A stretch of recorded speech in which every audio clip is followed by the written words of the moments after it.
जो internet financial markets खास करके चाहे नेशनल हो चाहे इंटरनेशनल हो, मैंने आपको मतलब बता दिया, इसमें ना इंस्ट्रूमेंट्स के थ्रू ट्रेडिंग की जाती है। अब जो ये इंटरनेशनल फाइनेंशियल मार्केट और इंस्ट्रूमेंट्स है ना, ये बहुत इंपॉर्टेंट रोल प्ले करते हैं ग्लोबल कैपिटल फ्लोज को फैसिलिटेट करने में। मगर मान लो, अगर कहने का मतलब क्या हुआ है, यानी अगर आपने फॉरेन से पैसा उठाना है या फॉरेन की किसी कंट्री ने इंडिया से पैसा उठाना है, यानी उसके इन्वेस्टर्स इंडिया में या इंडियन कंपनी के इन्वेस्टर्स फॉरेन में है, तो ये होता है ग्लोबल कैपिटल फ्लोस, यानी पैसा जब एक कंट्री से दूसरी कंट्री में जाता है वो कैपिटल फ्लो होता है। ये बेसिकली इन्वेस्टमेंट्स होते हैं जो इंटरनेशनल लेवल पे की जाते हैं। तो इसमें इंटरनेशनल फाइनेंशियल मार्केट्स और इंस्ट्रूमेंट बहुत इंपॉर्टेंट रोल प्ले करते हैं। सबसे पहले आती है यूरो करेंसी। क्या है, देखो जो यूरो करेंसी है ना, ये ऑफिशियल करेंसी है यूरो जोन की। अब ये यूरो जोन क्या है, यूरो जोन इसमें ना 19 कंट्रीज हैं, यानी 19 कंट्रीज मेंबर हैं, यानी ये बेसिकली यूरोपियन यूनियन कंट्रीज हैं जो इसके मेंबर हैं। जो यूरो था ना, इसको 1999 में इंट्रोड्यूस किया गया था और इसे मैनेज कौन करता है, यूरोपियन सेंट्रल बैंक। यानी और इवन जो ये यूरो है ना, इसे मिलियंस ऑफ पीपल अपनी डेली ट्रांजैक्शंस के लिए यूज करते हैं और ये एज एक रिजर्व करेंसी है। मतलब इसको एक आर्टिफिशियली बनाया गया था, ठीक है, मतलब आर्टिफिशियली इन दिस सेंस। वैसे तो हर करेंसी हर कंट्री ने खुद ही डेवलप किया। मतलब ये जो आपकी यूरोपियन कंट्रीज थी ना, जो 19 कंट्रीज थी, उन्होंने आपस में मिलकर एक यूरोजोन बना दी और यूरोजोन के लिए एक यूरो जो एक रिजर्व करेंसी है उसे इंट्रोड्यूस कर दिया था 1999 में, ठीक है। अब जो ये यूरो करेंसी मार्केट है ना, बेसिकली ये वो मार्केट है जहाँ पे जो यूरो डिनोमिनेटेड फंड्स है ना, उनकी बाइंग और सेलिंग होती है। मतलब जब आप जो आपके ऐसे फंड्स हैं जिनकी डिनोमिनेशन, मतलब जिनको यूरो में रिप्रेजेंट किया जाता है, जब आप उसको बोरो और लैंड करते हो, जिस मार्केट में आप उसको बोरो और लैंड करते हो, वो होती है यूरो करेंसी मार्केट, ठीक है। और ये यूरो जोन के अंदर और इंटरनेशनली भी चलती है। मतलब ये नहीं अकेला कि यूरो जोन ने अगर इसको डेवलप किया तो ये अकेली यूरो जोन के लिए है, यानी इंटरनेशनली भी ट्रांजैक्शंस जो यूरो में डिनोमिनेटेड फंड्स हैं, जो उनकी ट्रांजैक्शंस है वो कंडक्ट की जाती हैं, ठीक है। आगे हमारे पास आते हैं जीडीआर, जिनको हम ग्लोबल डिपॉजिटरी रिसिप्ट्स के नाम से जानते हैं। जो ये ग्लोबल डिपॉजिटरी रिसिप्ट्स है ना, ये नेगोशिएबल फाइनेंशियल इंस्ट्रूमेंट्स है, मतलब इनको भी बेचा और खरीदा जा सकता है। नेगोशिएबल तभी का वर्ड यूज होता है और ये रिप्रेजेंट करते हैं आपकी ओनरशिप कंपनी में। इन शॉर्ट ये कहीं ना कहीं इक्विटी शेयर्स क्या जैसा ही फॉर्मेट है इनका। मतलब जब हम शेयर्स को थ्रू जीडीएस या एडीएस करते हैं, वो ये चीज बन जाता है। मतलब ये बीइंग नेगोशिएबल फाइनेंशियल इंस्ट्रूमेंट्स, ये आपकी ओनरशिप जो आपकी कंपनी में आप होल्ड ऑन कर रहे हो उसको रिप्रेजेंट करते हैं। जीडीआरस को इंटरनेशनल बैंक्स इशू करते हैं और ये ना जब इशू होते हैं ये रिप्रेजेंट करते हैं कि certain number of shares of a foreign company. मतलब मान के चलो, अगर आप इंडिया में बिलोंग कर रहे हो, अगर आपने यूएस की कंपनी के शेयर्स खरीदने हैं तो वो उनमें आप डायरेक्टली इन्वेस्ट नहीं कर सकते, ठीक है। वो क्या होगा, जो इंटरनेशनल बैंक है, जो यूएस के डिपॉजिटरीज हैं, वो शेयर्स को कन्वर्ट कर देंगे जीडीआरस में, देन फिर वो जीडीआरस को इशू करेंगे, आपको जीडीआर में इन्वेस्टमेंट करनी पड़ेगी, ठीक है। सो ये जब भी मतलब जो जीडीआरस होते हैं ना, जब आप इस पर ट्रेड करते हो, ये हमेशा इंटरनेशनल स्टॉक एक्सचेंज पे ही ट्रेड होते हैं, ये वहाँ पे लिस्टेड होते हैं। बेसिकली ये उन करेंसीज में लिस्टेड होते हैं other than the issuers home currency. मतलब यूएस की करेंसी को छोड़ दो, अगर यूएस की एग्जांपल ना मतलब, अगर कोई भी फॉरेन की कनाडा उठा लो, चलो कनाडा की अगर आप इंटरनेशनल बैंक जब शेयर्स को in the form of GDR convert कर देता है, यानी उनकी होम कंट्री को करेंसी को छोड़ के वो हर एक कंट्री की करेंसी में अवेलेबल होते हैं। यानी जो ये जीडीआर है ना कहीं कैनेडियन कंपनीज को अलाउ करेगा कि वो पैसा ग्लोबल इन्वेस्टर्स से उठा सकते हैं।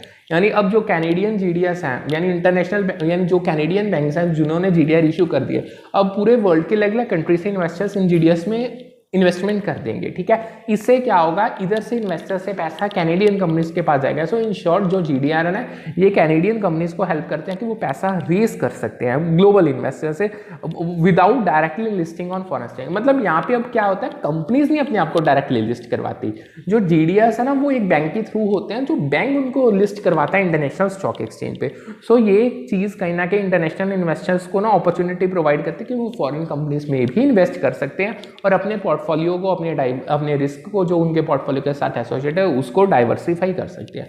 अब पेपर में एक क्वेश्चन आया था कि उन्होंने कहा था जो आप जीडीआर यानी ग्लोबल डिपॉजिटरी रिसिप्ट्स इशू कर रहे हो, जो उसका प्रोसेस था उसके स्टेप्स को एक सीक्वेंस में अरेंज करो। यानी एक तो सीक्वेंस में आया था उन्होंने, और दूसरा उन्होंने कहा था बनाओ कि प्रोसेस होगा क्या। क्योंकि प्रोसेस तो ऑलवेज सीक्वेंस में ही होते हैं। सो सबसे पहले तो जब आपने GDR इशू करना है ना, आपको रजिस्ट्रेशन करवानी पड़ती है विद प्रिस्क्राइब्ड अथॉरिटी, यानी इस स्टेप में आपको GDR जो इशू कर रहे हो आपको रजिस्टर करने पड़ेंगे जो आपकी अप्रोप्रिएट रेगुलेटरी अथॉरिटी वहाँ की है उसके साथ। आपको ये इंश्योर चीज़ करना पड़ेगा कि आप जितनी भी लीगल और रेगुलेटरी रिक्वायरमेंट्स आपके कंट्री की या आपके जो एक्ट्स वहाँ पे काम कर रहे हैं GDR के रिगार्डिंग, आप उनके साथ कंप्लाई कर रहे हो।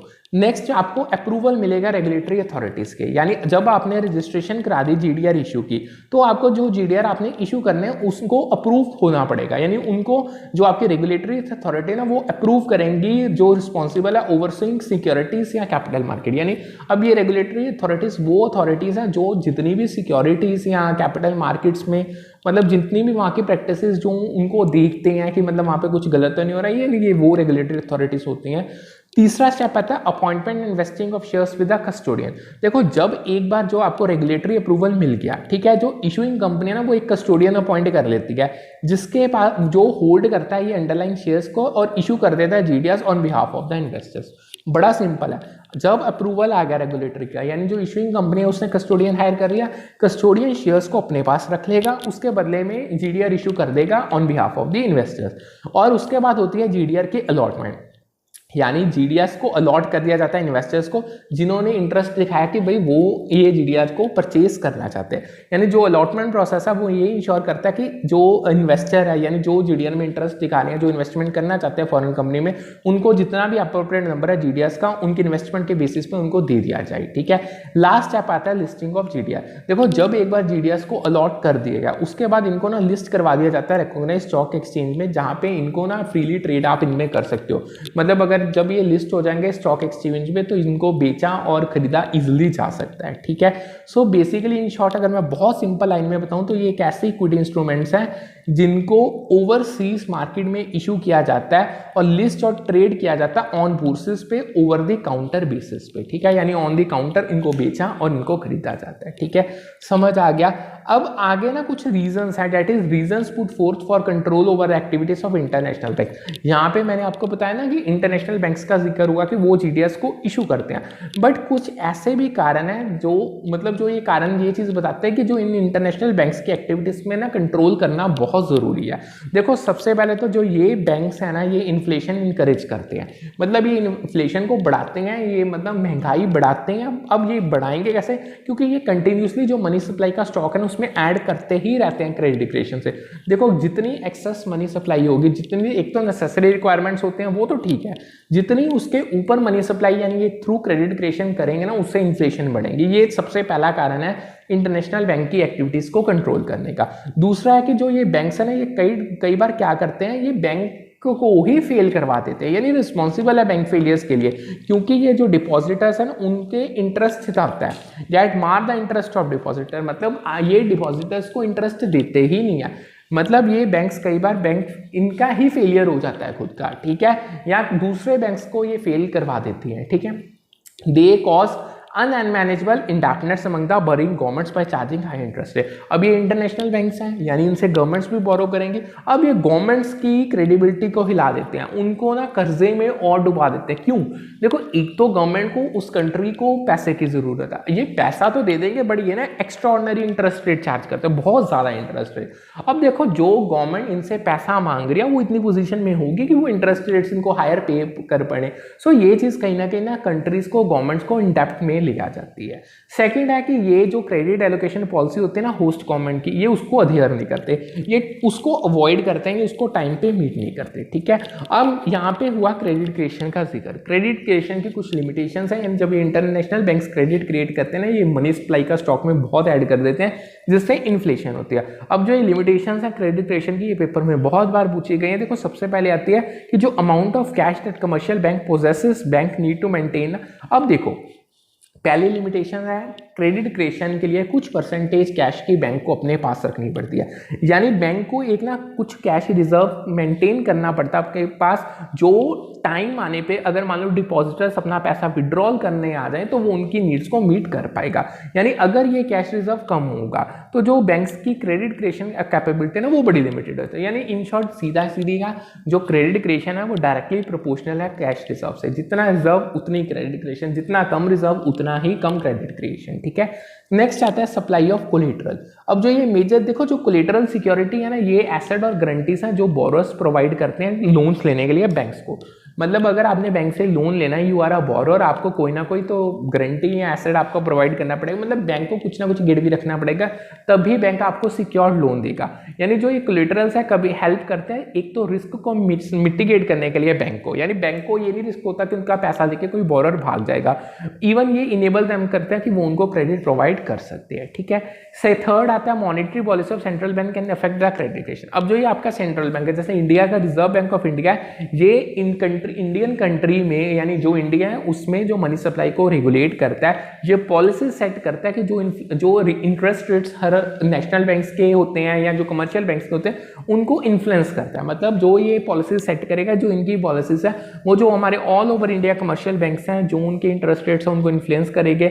इन्होंने इवन जो कमर्शियल बैंक्स हैं जो पब्लिक को पैसा देना वो किस तरीके से देना, जो लेंडिंग कंडीशंस है वो भी सेंट्रल बैंक ही बताता है। सो ये चीज़ सारी की सारी कहीं ना कहीं इंपैक्ट करती है कमर्शियल बैंक्स की एबिलिटी को कि वो क्रेडिट अच्छे से क्रिएट नहीं कर पाते। ठीक है, नेक्स्ट हमारे पास आते हैं अमेरिकन डिपॉजिटरी रिसिप्ट्स। अब देखो जो ये अमेरिकन डिपॉजिटरी रिसिप्ट्स है ना, ये सिमिलर है कहीं ना कहीं जीडीआर को, बट इनको specifically United states of America यानी यूएस में ही ट्रेड किया जाता है। यही इसमें मेजर फर्क है।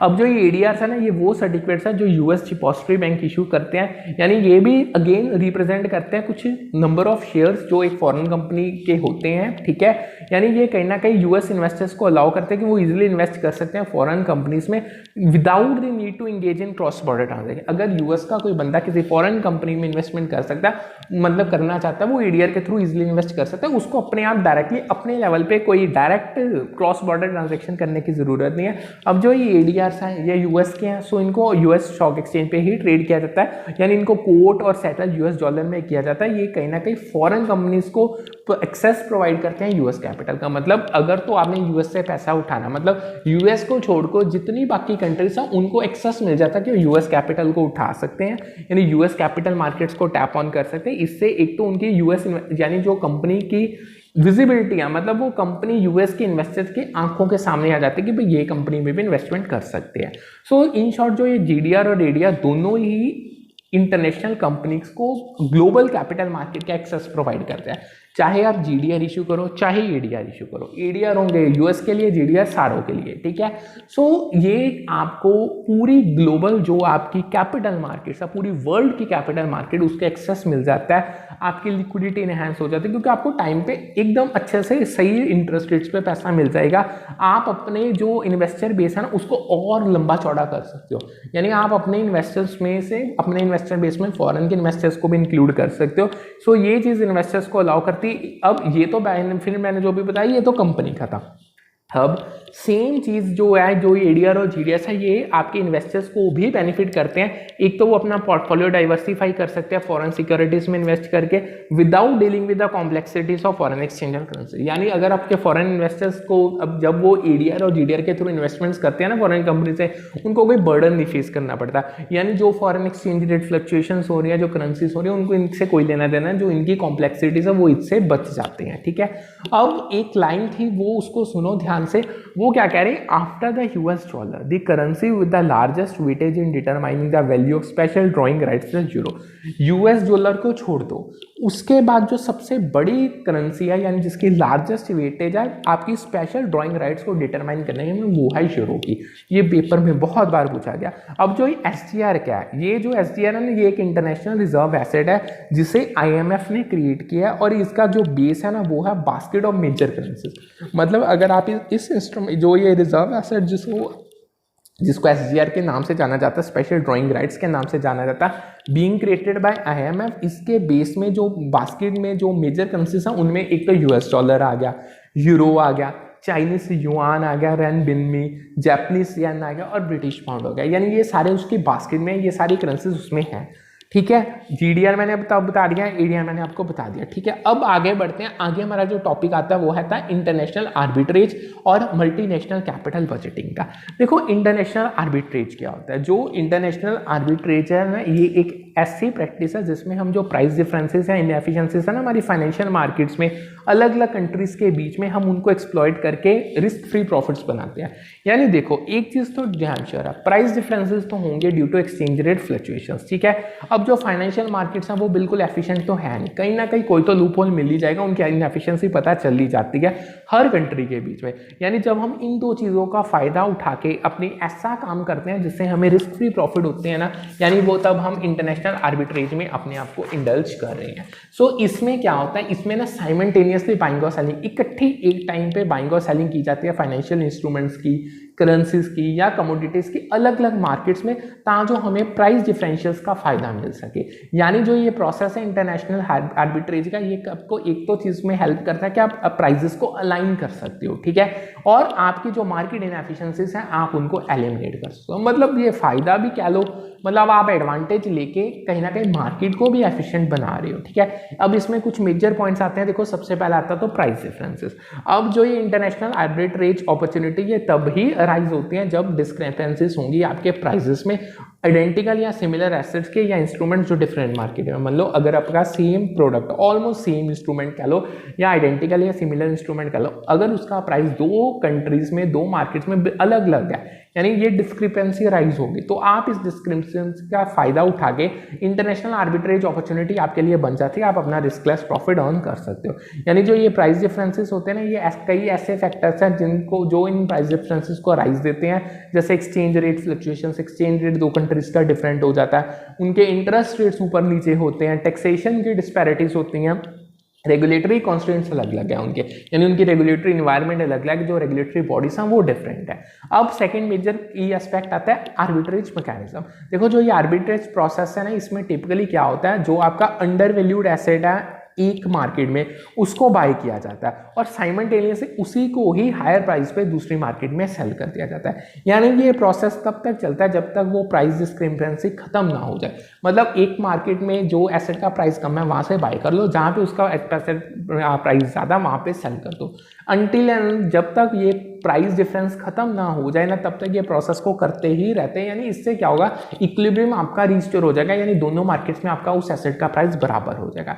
सो ये जो आर्बिट्रेगर्स होते हैं, ये मैंने आपको बताया था कि कौन बंदे हैं, ये कैपिटलाइज करते हैं दीज प्राइस डिफरेंशियल्स को और quickly executing trades and profits from the convergence of prices. यानी वो जो ये डिफरेंसेस हैं उनको कैपिटलाइज उस पर करेंगे, उससे क्या होगा, एक तो ट्रेड क्विकली ये करेंगे, बहुत जल्दी जल्दी ये ट्रेड, तभी तो उन्होंने स्टार्टिंग में कहा कि साइमल्टेनियसली आप बाय और सेल कर देते हो, इससे उनका क्या होगा, एक तो इक्विलिब्रियम रिस्टोर हो जाएगा और वो प्रॉफिट्स भी अर्न कर लेंगे।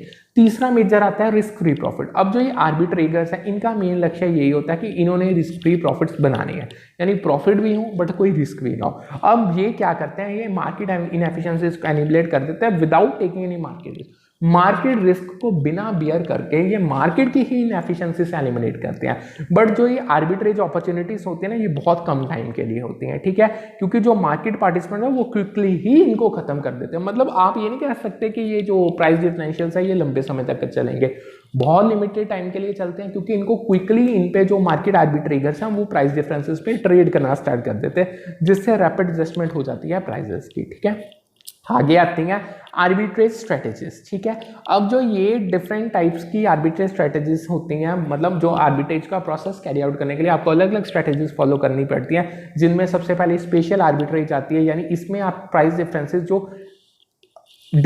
जो ओरिजिनेट हो रहे हैं अक्रॉस ज्योग्राफिकल सेपरेटेड मार्केट, यानी जो मार्केट्स अलग अलग जगह पे हैं, अब उन अलग अलग जगह के कारण उनमें प्राइस डिफरेंशियल्स होंगे, उनके प्राइस अलग अलग होंगे, सो आप उनको एक्सप्लॉइट करते हो। सेकंड मेजर स्ट्रेटेजी आती है स्टैटिस्टिकल आर्बिट्रेज। इसमें आप स्टैटिस्टिकल मॉडल्स को यूज करते हो प्राइस एनोमलीज को आइडेंटिफाई करने के लिए, यानी आप स्टैट को यूज करके जो प्राइस में डिफरेंसेस आ रहे हैं, जो उसकी एनोमलीज हैं उनको आइडेंटिफाई करके उसको एक्सप्लॉइट करते हो। तीसरी आती है ट्रायंगुलर आर्बिट्रेज। इसमें प्राइस डिस्क्रिपेंसीज तीन करेंसीज के बीच जब आते हैं उनको एक्सप्लॉइट किया जाता है। सो ये तीन मेजर आर्बिट्रेज स्ट्रेटेजीज थी। अब आगे पेपर में क्वेश्चन आया था, वो कह रहे थे आपको इंटरनेशनल आर्बिट्रेज ऑपरेशन का ना पूरा स्टेप्स दे दिए गए थे, वो कह रहे थे इसको सीक्वेंस में अरेंज करके बताओ। सो सबसे पहले आपको आइडेंटिफाई करनी पड़ेगी अपॉर्चुनिटी कि भाई कहाँ पे प्राइस डिफरेंशियल राइज कर रहा है, फिर आपको ट्रांजेक्शन कॉस्ट देखनी पड़ेगी, आपको इस चीज़ में ट्रेड करने की कीमत कितनी पड़ेगी, फिर आप एसेट को परचेज करोगे, फिर उस एसेट को सेल करोगे। अब परचेज करने के बाद सेल करने के बाद जो प्रॉफिट बना वो आपकी पॉकेट में चला जाएगा, ठीक है। अब नेक्स्ट आता है जो लॉजिकल सीक्वेंस है operation of arbitrage pricing theory involves the following है। यानी देखो जो आपकी आर्बिट्रेज प्राइसिंग थ्योरी जिसे हम एपीटी के नाम से भी जानते हैं, ये भी पेपर में बहुत बार पूछा गया, वो डायरेक्टली एपीटी कह देते हैं, बच्चे यहीं पे कंफ्यूज हो जाते हैं भाई एपीटी है क्या चीज़। सो ये बेसिकली आर्बिट्रेज प्राइसिंग थ्योरी है। अब इसका उन्होंने कहा था आप जो ये ऑपरेशन है यानी जिस तरीके से ये काम करते हैं उसको ना एक लॉजिकल सीक्वेंस में अरेंज कर दो, ठीक है। देखो सबसे पहले तो आपको मैक्रो इकोनॉमिक फैक्टर्स को आइडेंटिफाई करना पड़ता है। यानी जब एपीटी में जो फर्स्ट स्टेप है वो यही है कि आपके जो रेलेवेंट मैक्रो इकोनॉमिक फैक्टर्स है ना, यानी जो पूरी इकोनॉमी लेवल पे इफेक्ट कर रहे हैं आप उनको आइडेंटिफाई करो। यानी ये वो हैं जो एक्सपेक्टेड टू इन्फ्लुएंस एसेट, यानी वो चीज फैक्टर्स है जो आपकी एसेट रिटर्न्स है, मतलब जो अगर आप इन्वेस्टमेंट कर दे तो जो उससे आपको रिटर्न्स मिलने वाली है उसको ये इम्पैक्ट उस पर डालेंगे। इन फैक्टर्स में इंटरेस्ट रेट्स आ जाते हैं कंट्री के, क्या इंटरेस्ट रेट्स प्रिवेल कर रहे हैं, इन्फ्लेशन रेट्स क्या चल रहे हैं, जीडीपी ग्रोथ रेट कितना है, एक्सचेंज रेट्स दो करेंसीज के बीच में क्या चल रहे हैं। दूसरा मेजर स्टेप आता है आपको रिस्क प्रीमियम हर एक फैक्टर का एस्टिमेट करना पड़ेगा। देखो अगर एक बार आपने मैक्रो इकोनॉमिक फैक्टर्स को आइडेंटिफाई कर लिया तो नेक्स्ट स्टेप क्या बनता है, आपको जो रिस्क प्रीमियम है ना जो हर एक फैक्टर के साथ एसोसिएटेड है आपको उसको एस्टिमेट करना पड़ेगा।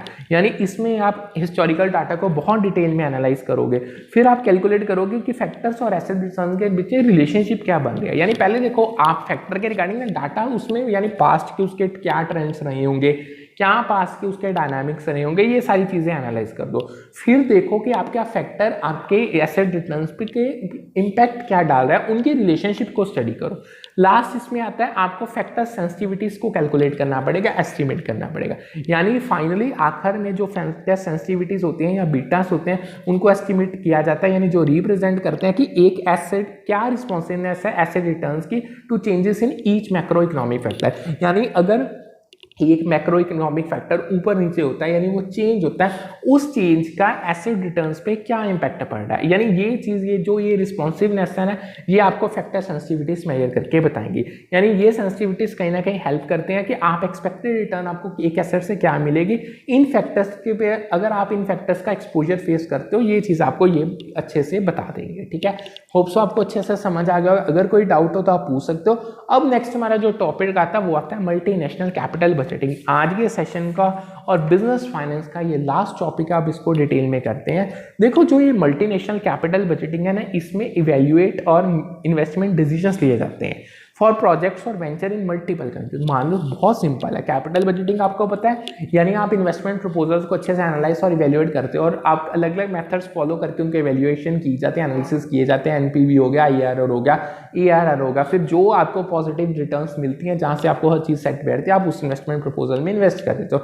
सेम तरीके से जो मल्टीनेशनल कैपिटल बजटिंग है इसमें इन्वेस्टमेंट डिसीजंस यानी जो वेंचर्स या प्रोजेक्ट्स आपको अलग अलग कंट्रीज में अब मिल रहे हैं आप उन सभी को इवैल्यूएट करते हो और जिस कंट्री में आपको हर चीज़ बेस्ट सूट बैठी है आप वहाँ पे इन्वेस्टमेंट कर देते हो। इसीलिए इसे मल्टीनेशनल कैपिटल बजटिंग कहा जाता है। यानी इसमें प्रोसेस आता है पूरा कि आपको इन्वेस्टमेंट अपॉर्चुनिटी जो आपको अलग अलग कंट्रीज में मिल रही है आप उनको किस तरीके से एनालाइज करोगे, उनको आपस में कंपेयर कैसे करना है, किन किन फैक्टर्स को आपको देखना है। यानी इन फैक्टर्स में अब क्या क्या आ सकते हैं, कैश फ्लोस हो सकते हैं, कॉस्ट कितनी पड़ रही है, इन्वेस्टमेंट आउटले कितना है, रिस्क आपको कितना बियर करना पड़ेगा, आपको इन्वेस्टमेंट की रिटर्न कितनी मिलेंगे।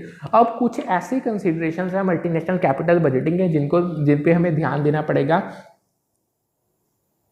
उनमें सबसे पहले हमारे पास आती है कैश फ्लो एस्टिमेशन।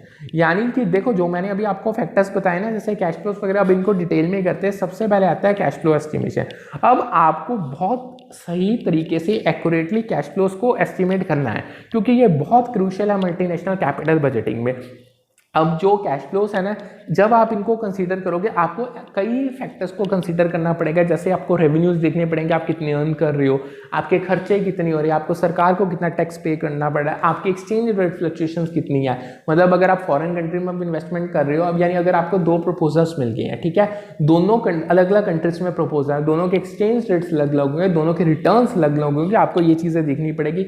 हर एक कंट्री का इन्फ्लेशन रेट देखना पड़ेगा, यानी वो आपकी रिपेट्रिएशन रिस्ट्रिक्शंस तो नहीं कंपनी इम्पोज करी, मतलब कंट्री इम्पोज करी। कहने का मतलब क्या होता है, जो ये रिपेट्रिएशन रिस्ट्रिक्शंस होते हैं, मतलब देखो अब आपने इन्वेस्टमेंट कर दी फॉरेन, ठीक है, में आपने इन्वेस्टमेंट पूरा प्रोजेक्ट कैरी आउट कर दिया, अब आप क्या चाहोगे, वो प्रोजेक्ट से जो आपको रिटर्न मिले वो ट्रांसफर होकर आपकी कंट्री में वापस आए, होम कंट्री में। सो ये होती है रिपेट्रिएशन। यहाँ पे तो नहीं कोई आपकी कंट्री रिस्ट्रिक्शन ला रही।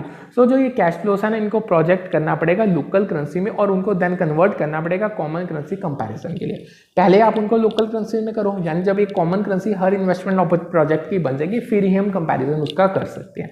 सेकंड मेजर कंसीडरेशन आती है एक्सचेंज रेट रिस्क। अब जो ये मल्टीनेशनल कैपिटल बजटिंग है ना, इसमें आपको बहुत अच्छे से असेस और मैनेज करना पड़ेगा एक्सचेंज रेट रिस्क को। यानी जो आप एक्सचेंज है, जो मतलब दो कंट्रीज की करेंसीज में जो फ्लक्चुएशंस आ रही है, यानी इससे एक रिस्क बन जाता है, इसे हम एक्सचेंज रेट रिस्क के नाम से जानते हैं। इसको असेस करना और मैनेज करना बहुत इंपॉर्टेंट है।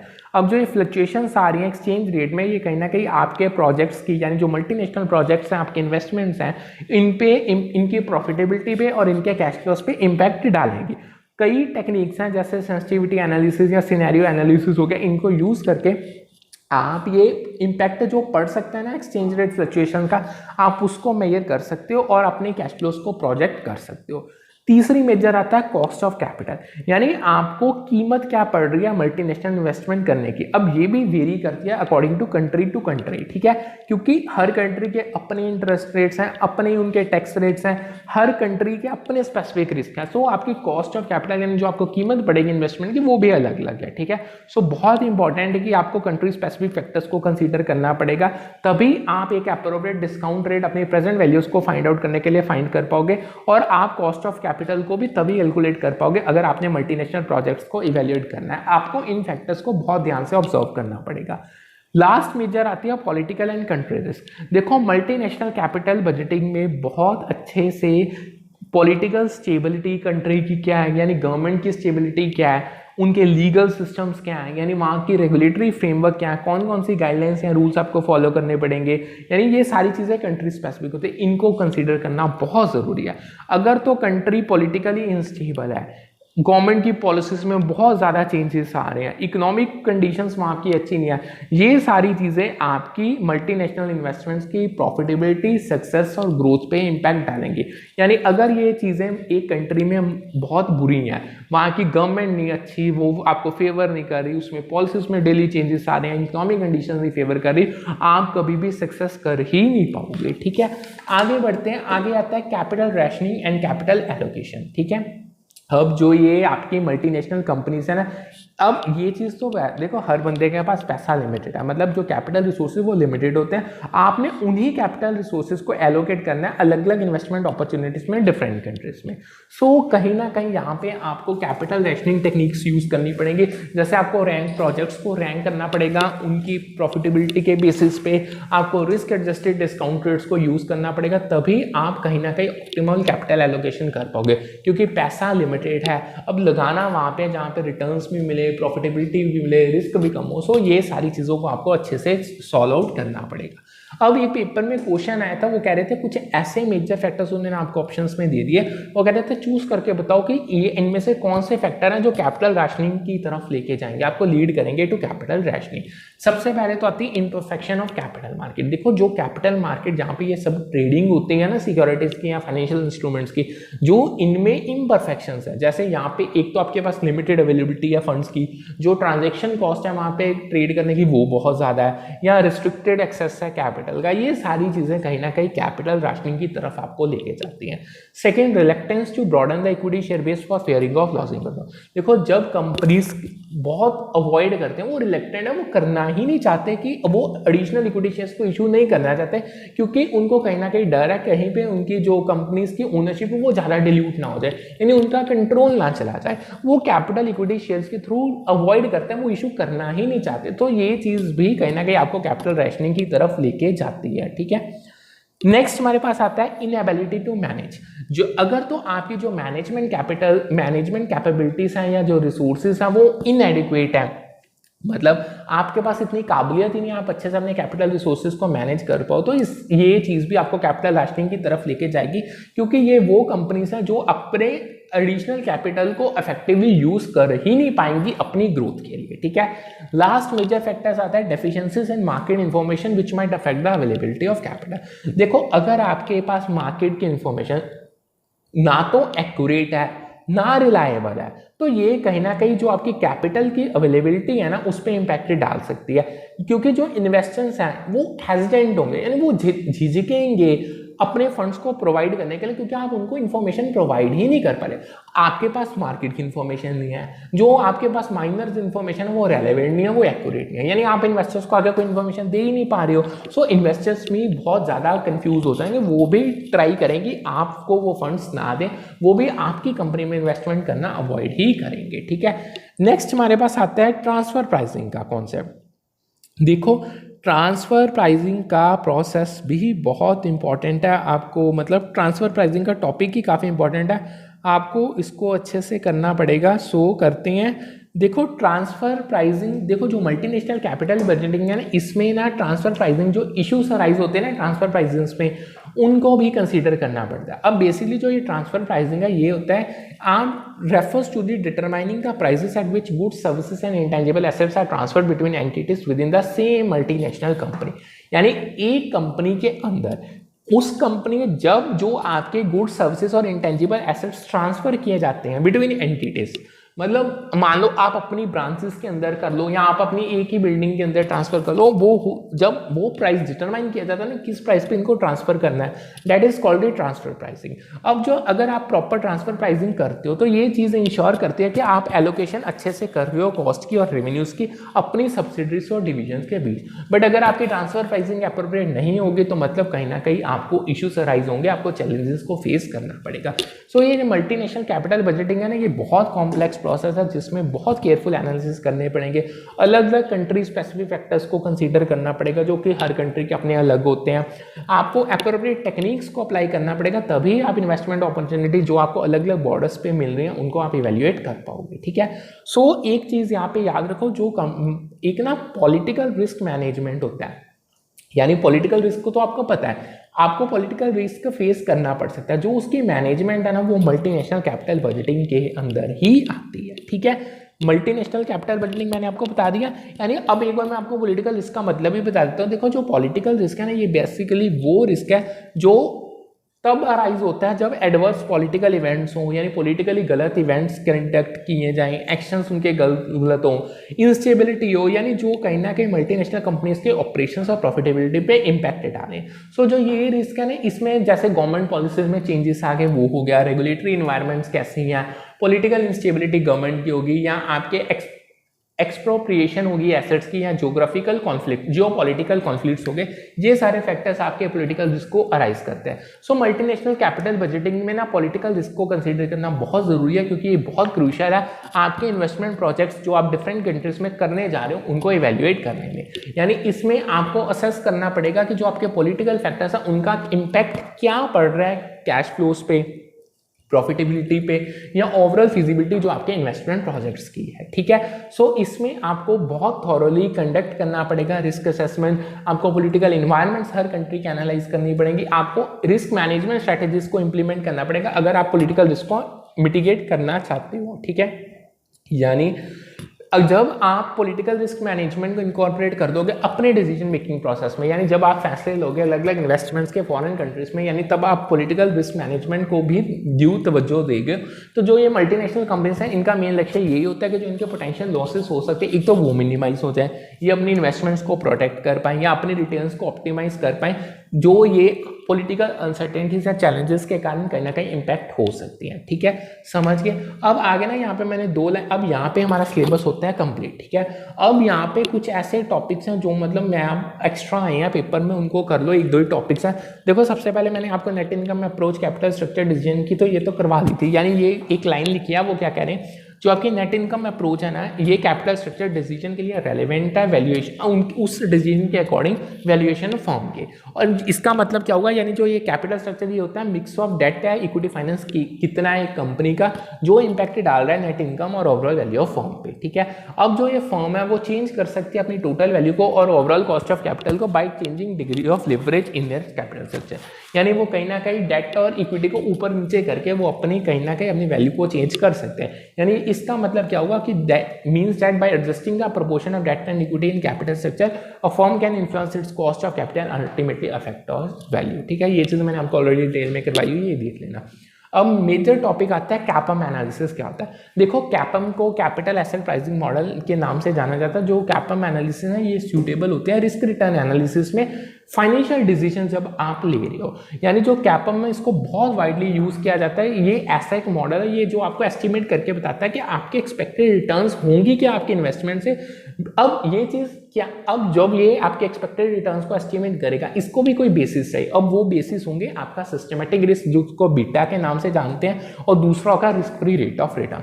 यानी कहीं ना कहीं कैपम आपको इतनी इन्फॉर्मेशन प्रोवाइड कर देगा, इनकी इनसाइट्स आपको प्रोवाइड कर देगा कि आप रिलेशनशिप को देख पाओगे रिस्क और एक्सपेक्टेड रिटर्न के बीच क्या है। और ये चीज़ इन्वेस्टर्स को हेल्प करेगी और फाइनेंशियल मैनेजर्स को भी हेल्प करेगी, वो अच्छे से असेस कर पाएंगे कि इन्वेस्टमेंट अपॉर्चुनिटी की अप्रोप्रिएटनेस है या नहीं है। मतलब आप ये चीज़ जज पर कर पाओगे कि आपको इस इन्वेस्टमेंट अपॉर्चुनिटी की तरफ जाना चाहिए या इसको अवॉइड करना चाहिए, मतलब आप इसमें इन्वेस्टमेंट करके प्रॉफिटेबल होगे या नहीं होगे, ठीक है। अब कुछ कमिटीज आई थी, ये ना मैचिंग का क्वेश्चन आया था, उन्होंने आपको कमिटीज के यानी नाम दिए हुए थे और उनकी डिस्क्रिप्शन दूसरी लिस्ट में दी हुई थे। वो कह रहे थे इनको मैच करो, बस इतने इनकी इसका हर बार मैचिंग का ही आया, इसके डिटेल में जाने की जरूरत नहीं। देखो जो YV रेडी कमेटी है, basically rationalisation of interest rate on small saving, यानी जो आप स्मॉल सेविंग्स कर रहे हो जो उस पर इंटरेस्ट है उसको किस तरह से रेशनलाइज करना है, ये इन्होंने बताया था। नेक्स्ट है राशिद जिलानी कमेटी, इन्होंने revised method of lending in place of cash credit system, यानी वो कह रहे थे आप जो कैश क्रेडिट सिस्टम की यूज कर रहे हो उसको रिवाइज करके ना एक न्यू मेथड लेके आओ अपनी जगह पे। थर्ड थी SM केलकर कमेटी, इन्होंने रीजनल रूरल बैंक्स के बारे में बताया था। द फोर्थ थी IT वैस कमेटी, ये वर्किंग कैपिटल जो आप लैंड कर रहे हो ना उसके नॉर्म्स इन्होंने बनाए थे। सो ये नेम्स आपको याद रखने पड़ेंगे। अब आगे एक और इंपॉर्टेंट लाइन आती है, finance for exporting companies as a part of major programmes of Exim bank of India includes, यानी देखो जो आप एक्सपोर्टिंग कंपनीज है जो उनको फाइनेंस प्रोवाइड कर रहे हो अपने मेजर प्रोग्राम का, जो आपके मेजर प्रोग्राम का यानी जो एक्सिम बैंक है यानी export import bank of India है, उसके जो मेजर प्रोग्राम्स का पार्ट है उसमें आप टर्म लोन्स दे रहे हो, वर्किंग कैपिटल दी जाती है और ओवरसीज इन्वेस्टमेंट फाइनेंस की जाती है, ठीक है। आगे आता है post shipment credit refers to credit provided to exporters after shipment of good. देखो जो पोस्ट शिपमेंट क्रेडिट होता है ना, ये वो क्रेडिट है जो आप एक्सपोर्टर्स को प्रोवाइड देते हो जब एक बार उन्होंने अपनी शिपमेंट कर दिया, यानी जब शिपमेंट होगी, वर्ड आगे पोस्ट यूज इसलिए किया गया, शिपमेंट होने के बाद आप उनको क्रेडिट प्रोवाइड कर रहे हो।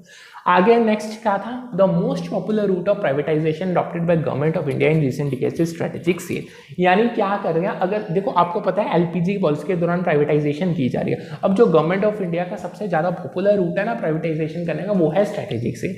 यानी स्ट्रेटेजिक सेल में क्या होता है, जो गवर्नमेंट है ना वो अपने इक्विटी शेयर्स जो उसके पब्लिक सेक्टर एंटरप्राइज में उनको प्राइवेट एंटिटी को या किसी और पब्लिक सेक्टर एंटरप्राइज को सेल कर देते हैं। यानी ओनरशिप जब ट्रांसफर होती है, इससे क्या होता है, प्राइवेट एंटिटी को कंट्रोल मिल जाता है मैनेजमेंट का, यानी वो मैनेज करेगी जो जिसकी ओनरशिप सेल हुई है और ऑपरेशन उसी एंटरप्राइज से, ठीक है। नेक्स्ट आता है FX spot refers to agreement between two parties to buy one currency against selling another currency at an agreed price for settlement and future, यानी फॉरेन स्पॉट है। इसमें आप क्या करते हो, ये एक ऐसा एग्रीमेंट है जिसमें दोनों पार्टीज एग्री कर जाते हैं कि वो एक एग्रीड प्राइस पे स्पॉट डेट पे एक बंदा करेंसी बेचेगा, दूसरा बंदा उस करेंसी को खरीदेगा, ठीक है। नेक्स्ट आता है last line, the maturity date of forward contract is typically more than 2 business days in future, यानी जो आपके फॉरवर्ड कॉन्ट्रैक्ट कर रहे हो, जो मैंने आपको बहुत डिटेल में कराए थे, जो उसकी मैच्योरिटी डेट है ना वो टिपिकली 2 दिन ज़्यादा होती है फ्यूचर में, ठीक है। सो यहाँ पे हमारी बिजनेस फाइनेंस की यूनिट पूरी कंप्लीट होती है, फुल सिलेबस